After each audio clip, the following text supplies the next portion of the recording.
What's up, YouTube? We're back. It's your boy, Mad Stacker. And today, we get to take a trip to the LCS.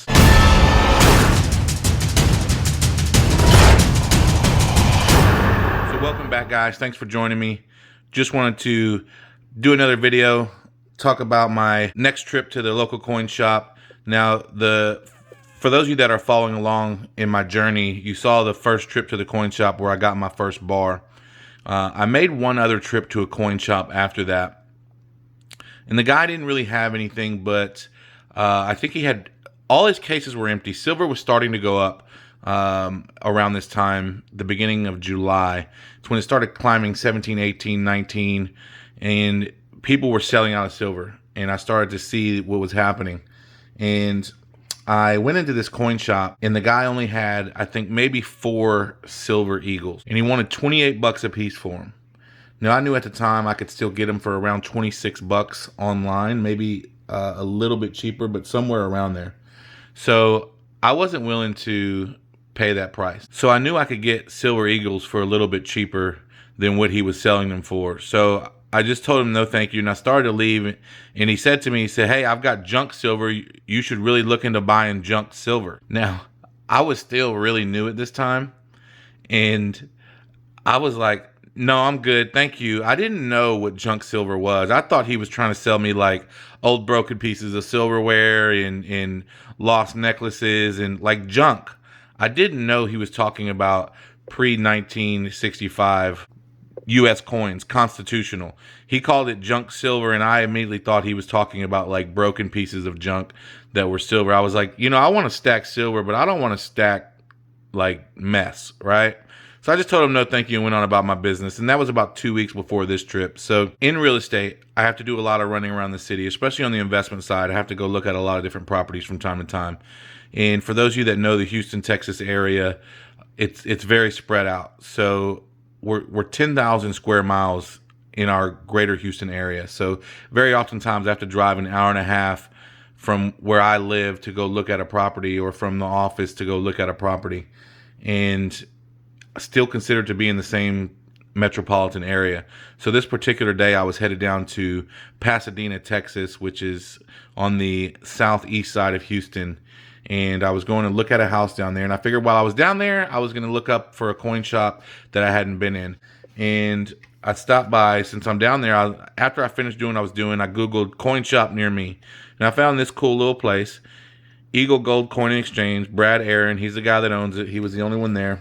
And when I showed up, I was the only one there. But got to kind of hang out and get to chat with him a little bit and have some conversation. My first real conversation with another coin person, like at a coin store, and it was really pretty cool. So I really enjoyed the conversation that we got to have, and I did pick up a couple things there. So we're gonna look at those right now. Because this is in a bag, it's a much easier opening than the stuff that comes in the mail. But also, I won't lie, because I bought this stuff, I've gotten to hold it already and all that stuff. It's not like waiting for something in the mail when you can't open it. So y'all have seen the other silver eagles that I have. I actually had this one. This trip to the store to the LCS took place before the other ones had even come in the mail. So this was actually the first time I ever got to hold a silver eagle, and that was this one here. It was 2009.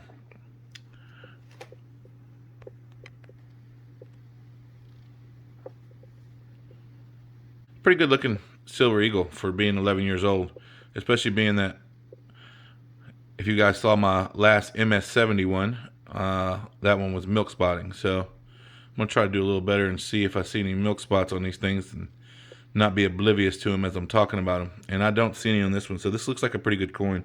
So a little bit about the 2009 American Silver Eagle. Apparently the demand for bullion was so high this year that they didn't make the proof in the West Point Mint uncirculated one. And there were a lot of collectors that were really upset. They made 30,459,000 of the bullion grade ones, but the collector grade ones they did not make. Spot price on July 2nd, which is when this was $17.94. No, I'm sorry, $17.95. And I picked up this American Eagle for 24 bucks. And aside from that, I was able to pick up a Benjie. It's got a $14 price tag on it, but that is not what I paid for it. I got this Benjie and this Walker. Let me zoom in on that for you. I got these for 10 bucks a piece. So basically 20 times face. Still wasn't learning about junk at the time. I didn't really understand the times face and all that at this point. This is a 1920 Walker. Not in great condition, but he only had a couple of them, so he felt the need to put them in these cases. And I thought it was cool that I got to get these little cases with them. So there you have it. 1920 Walker and a 19... Am I blind here? There we go. 1949 Benjie. All right. So the Benjie's actually in pretty good shape, believe it or not. So got to pick these up. I picked these up for 10 bucks a piece. No, I'm sorry. I picked these up for $7.50 a piece. 15 times face, which at the time was the going rate for junk silver. And then these were a little bit nicer. A couple other Walking Liberties. I paid 10 bucks a piece for these. 1942 and a 1946. So I paid 20 times face for these. Also picked up a little bitty Indian head penny. I'm not going to get too much into that, but 1899 Indian head. There were 53,598,000 of these made, and I won't get into that too much more because that's really not what this is about. I just picked it up because I was there and I thought it was cool. So let's start with the Walkers. The oldest one here, the one that's not in great shape, is 1920. The Walking Liberty half dollar. Oh, I'm upside down there. There were 1,551,000 of these made. I've got to get better at flipping those American coins. It's kind of weird. All right, and the 1946 and the 1942. So in the 1942, that's a good looking coin. The 1942, there were 47,818,000 made. This was the highest year of mintage. The 1942, they made more Walkers than any other year. And then the 1946, they made 12,118,000. Let me try to flip this the right way. Is that right? There we go. I'm gonna learn this. So 1946, they made 12,118,000 of this one. All right. And now we'll talk about the Benjie. So the next one was the 1949 Benjie. They made 5,614,000 of these. I need to get this off. I also felt like I was doing something because I got some coins that were marked for higher for less.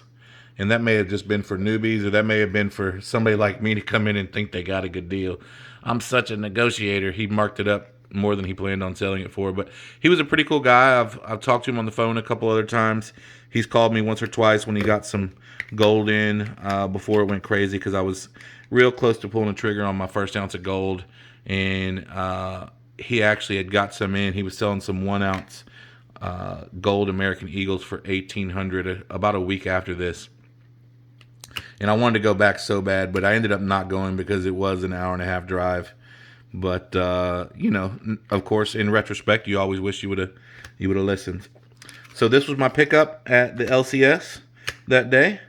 I'd love to hear any feedback on any of these coins. I know some of it gets repetitive as I buy some of the same stuff, but I also like to keep in mind that for the people that are following along every video, it may be some repeat information, but very often I get somebody that is just watching this video for the first time, and I want to provide as much value for that video as I can. So again, I'll run over these prices one more time. This was 24. I paid $7.50 a piece for these and 10 each for these. And of course I got this little penny for $1, but that's not really going in my silver stack, so I'm not really counting that towards my pricing. So that leaves me with my total ounces of 145.1468 ounces. I am all in for $3,137.94 with an average of $21.62 per ounce. So, like I was saying, some of these videos are made for the people that are following along with me on the journey from day by day, but I also realize that some people may just be starting the journey now, and I want to provide value to give them the right kind of information. And for those people that are new to the community, those are the people that I'm talking about trying to provide that extra value to. I appreciate you stopping by.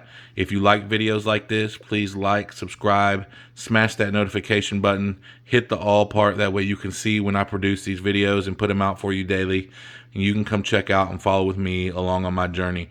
This community on YouTube is by far the best YouTube community you will find. So I can tell you right now, you are in the right place. So join us, start stacking with us, and don't worry, you're going to fit in just fine because we are all mad here.